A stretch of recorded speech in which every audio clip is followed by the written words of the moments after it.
তবে আপনারা যারা সেকেন্ড হ্যান্ড গাড়ি কেনার জন্য ঘুরতেছেন বা চেষ্টা করতেছেন, আপনাদেরকে অনুরোধ করে বলবো আমার মতো পাটপাড়ার পাল্টায় পড়িয়েন না। আমার সাথে খুব একটা বাটপারি হয়েছে এই গাড়িটা নিয়ে। ও আমাকে বলছিল, যার গাড়ি, সে বলছিল যে গাড়িটা দিয়ে সে ফলের টিপ মারে, কাঁচামালের টিপ মারে।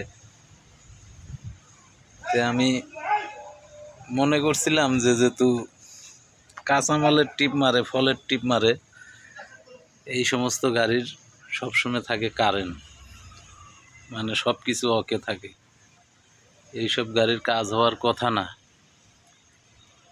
তা আমি যখন গাড়িটা স্টার্ট দিলাম, গিয়ে স্যালেঞ্জার পাইপ ফাটা, তাকে বললাম যে ভাই গাড়ি তো, আর সাউন্ডটা ভ্যাস ভ্যাস ভ্যাস ভ্যাস, আইসার গাড়ির সাউন্ড হবে সুন্দর সাউন্ড, মিষ্টি সাউন্ড, ভ্যার ভ্যার ভ্যার ভ্যার সাউন্ড। ও আমাকে বললো যে ভাই এটার সত্যি কথা বলতে কি আর রিং পাল্টাইতে হবে, আর মোবিলটা চেঞ্জ করবেন, আর পাম্পে ভুলেও হাত দিবেন না।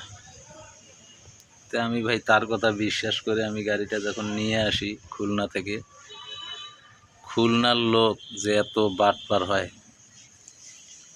আপনারা ভুল করে কখনো খুলনা এবং যশোর, এই ভিডিওটা যদি কেউ দেখে থাকেন, খুলনা এবং যশোর এই দুই জায়গার গাড়ি কেউ নেবেন না। যদি ওরা দাম চায় 15 লাখ, মানে আপনারা ফুল ইঞ্জিল এটা ধরে থুবেন, পাম্প এটা ধরে থুবেন, মানে টুকিটাকি 3 লাখ টাকা বাদ দিবেন, বাদ দিয়ে ওদেরকে দাম বলবেন। তারপরেরটা ওই হিসাবে আরও কম 4 লাখ ধরলে ঠিক হয়, 4 লাখ টাকা কম ধরলে তাইলে পারফেক্ট আছে।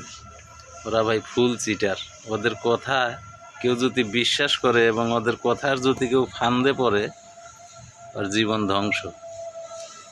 গাড়িটা দেখে কেউ কি বুঝবে যে এত কিছু কাজ গাড়িটার?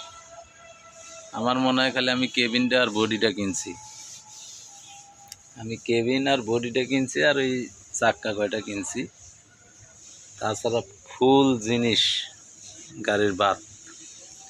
পাম্পটা পাল্টাইছে, পাম্পটা ঠিক করতে গেছি, পাম্প মিস্ত্রি বলতেছে যে ভাই এটা লাগায় লাভ নাই, 35,000 টাকা খালি পাম্পের মধ্যেই খরচ হবে, তাইলে পাম্পে আছে কিছু নেই। পরে একটা পাম্প কিনছি, গাড়ির ইঞ্জিনের মালই পড়াই লাগছে আমার 2,20,000 টাকার। আমাকে ভাই একবারে শেষ করে দিছে। আপনারা পুরান গাড়ি যশোর খুলনার দিক কিনলে আপনারা এই জিনিসগুলি আগে যাচাই করবেন, ওদের কথায় বিশ্বাস যাবেন না, ওরা হচ্ছে ফুল বাট পারলো।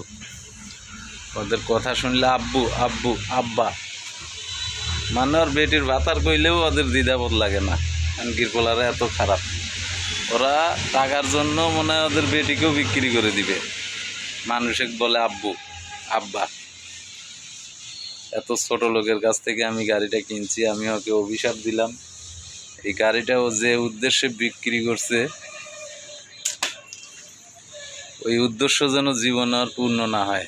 আমি শুনছিলাম ওর ছেলে নাকি বিদেশ যাবে, আমিও বিদেশ যাইতে চাইছিলাম, যাওয়া বাদ দিয়ে পরে এই গাড়িটা নিছি কিছু টাকা ধার দেনা করে।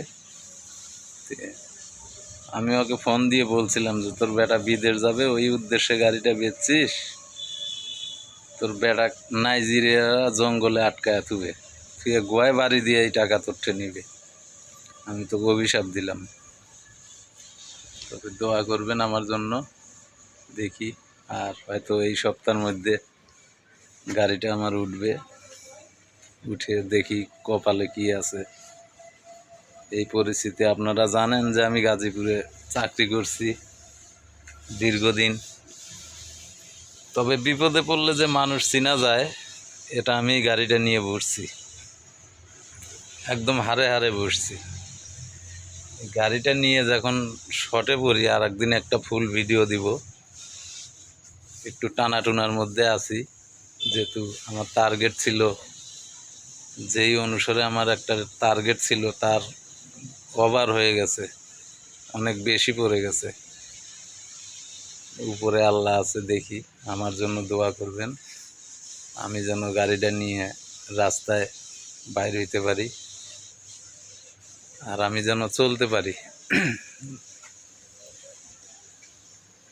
ভালো থাকবেন, সুস্থ থাকবেন।